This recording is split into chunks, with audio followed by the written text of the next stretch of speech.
श्रावण के महीने में क्यों हिंदू धर्म में सिंधारा दूज मनाई जाती है? किस लिए? आज पूरे भारत की भूमि पर कई माताएं हाथ में मेहंदियां लगाती हैं, चूड़ियां पहनती हैं, सुंदर चुनरी पहनती हैं, मां पूजन करती हैं, माता का आराधना करती हैं। सिंधारा दूज का कारण केवल इतना सा है, सिंधारा दूज का मतलब यह होता है कि चंचुला देवी जब 14 दिन तक शंकर और पार्वती अपने गुफा में से बाहर नहीं निकले शिव महापुराण के यजमान बनने के लिए, तब माता चंचुला देवी ने हाथ जोड़कर मां जगतजननी जगदम्बा को सुंदर वस्त्र, सुंदर चूड़ियां, सुंदर आभूषण माता के चरणों में ले जाकर समर्पित करे थे और कहा, मां इन चूड़ियों को जो मैं दे रही हूं, ये लाल चूड़ी, ये लाल श्रृंगार, ये लाल वस्त्र, जो लाल चूनर जो मैं प्रदान कर रही हूं, मां बस ऐसी कृपा कर दे कि तू इन चूनर को धारण करे और मेरा भी सौभाग्य, मेरा भी सुहाग अमर कर दे, बस इतनी कृपा मेरे ऊपर कर दे। वो सिंधारा दूज का मां। आज भारत की भूमि की सभी माताओं को सिंधारा दूज का बहुत बहुत। माता पार्वती, मां जगतजननी आपके सुहाग को अखंड सौभाग्यवती बनाए, यही भगवान से प्रार्थना।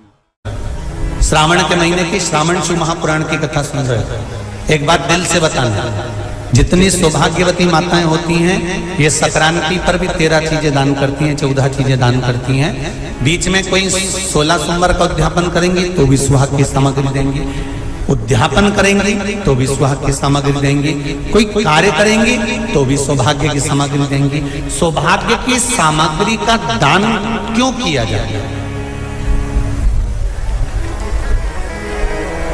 सौभाग्य सूचक वस्तुओं का दान क्यों किया जाए? सौभाग्य की वस्तुएं क्यों प्रदान करी जाती है, क्यों दी जाती है? उसका कारण क्या है?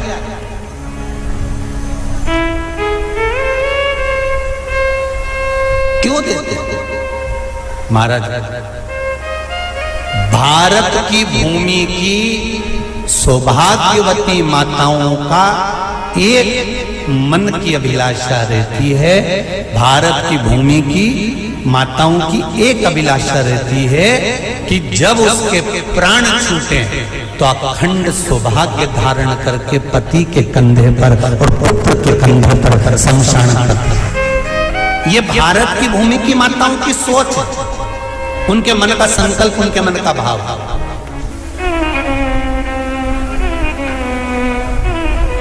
क्यों देते हैं चूड़ी का दान, क्यों देते हैं बिंदी का दान, क्यों देते हैं अखंड सौभाग्य का दान?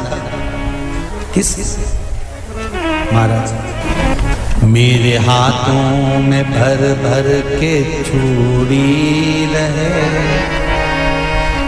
मेरे हाथों में भर भर के चूड़ी, और मैया कोई काम नहीं, मेरे मस्तक पे चमकती चूनर रहे, मेरे मस्तक पे चमकती चूनर रहे, और मैया कोई काम नहीं,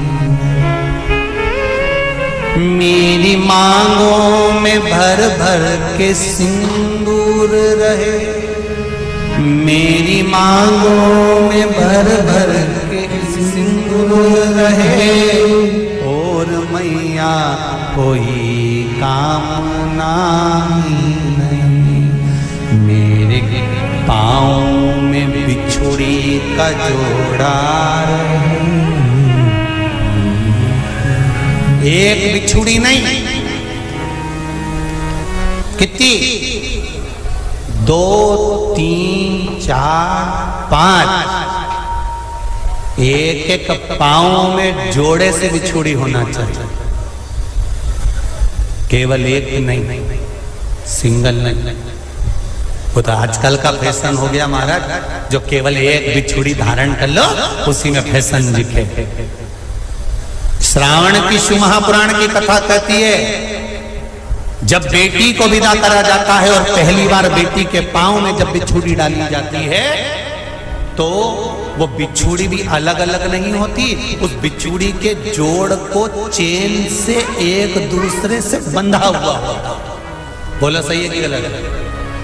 जितने आस्था चैनल पर कथा सुन रहे हैं, जितने फेसबुक पर सुन रहे हैं, यूट्यूब पर सुन रहे हैं, सुन लेना कि मेरे भारत की माताओं का जब पाणी ग्रहण संस्कार किसी बेटी का होता है, उसके पांव में जब पहली बार बिछुड़ा पिनाया जाता है, बिछुड़ी पिनाई जाती है, तो वो बिछुड़ी भी एक दूसरे से बंधी हुई होती है, चेन से बंधी हुई होती है। उसको अलग अलग वाली बिछुड़ी शादी के मंडप में नहीं पहनाई जाती। क्यों? जैसे ये बिछुड़ी एक दूसरे से पांव में बंधी हुई है, तुम्हारी जिंदगी अंतिम श्वास तक ऐसी ही बंधी की बंधी हुई है। यही वर्णन है।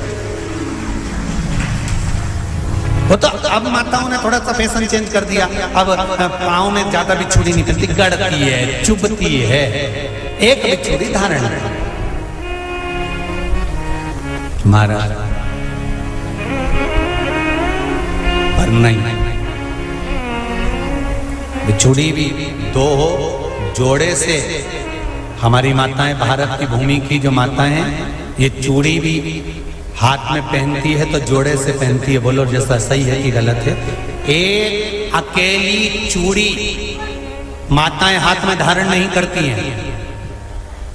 अगर भारत की भूमि की संस्कारित माताएं हैं और भारत की भूमि की सभ्यता और संस्कृति को जानती है, तो अकेली चूड़ी नहीं, जोड़े की चूड़ी पहनेगी, 2 चूड़ा डालेगी, 4 डालेगी, 12 डालेगी, पर सिंगल नहीं, अकेले। श्रावण के महीने की शिव महापुराण की कथा, जिसका नाम है श्रावण शिव महापुराण की कथा, ये कहती है कि पार्वती जी ने और गंगा जी ने ये चतुर्मास में जितना सौभाग्य का दान दिया है, उनके बराबर दुनिया का कोई व्यक्ति इतना सौभाग्य का दान नहीं दे सकता जो माता गंगा और पार्वती दोनों दान दे रहे, प्रतिदिन दे रहे। और अब तो फैशन आ गया, तुम लोगों जो सौभाग्य का दान देते हो प्लास्टिक की डलिया में देते हो, पर एक एक पुराण को उठा कर देख लेना, एक एक उद्यापन को उठा कर देख लेना। जितनी तुम कथा तुम्हारे घर में छोटी छोटी कथाओं की पोथियां पड़ी हो, उनको उठा कर देख लेना। उसमें नहीं लिखा कि प्लास्टिक की डलिया में सौभाग्य की वस्तु का दान दिया जाता है। उसमें लिखा है बांस की पिटारी में, बांस की डलिया में सौभाग्य की वस्तुओं का दान दिया जाए। क्यों? क्योंकि बांस वंश की वृद्धि करता है, बांस सौभाग्य की वृद्धि करता है, और बांस अखंड सौभाग्य। जैसे बांस का पौधा बढ़ते चले जाता है, बढ़ते चले जाता है, उसी तरह बांस की डलिया में जब दान दिया जाता है, बांस की टोकनी में जब दान दिया जाता है, तो ये भाव रखा जाता है कि तुम्हारा सौभाग्य ऐसे ही बढ़ता रहे। पर अब थोड़ा सा फैशन चेंज हो गया, तो प्लास्टिक की डलिया, पर प्लास्टिक की नहीं। तो गंगा मैया और पार्वती मैया चतुर्मास के अंतर्गत जो त्योहार पड़ता है, चतुर्मास के अंतर्गत जो व्रत पड़ते हैं, ये किसी दूसरे के नहीं है। तीज का व्रत माता पार्वती का, छठ का व्रत माता पार्वती का, चतुर्थी का व्रत माता पार्वती का, ये सारे व्रतों की शुरुआत गंगा और पार्वती ने अपने बल से। बोलो हर हर महादेव। ये अपने बल से बनाना, अपने बल से।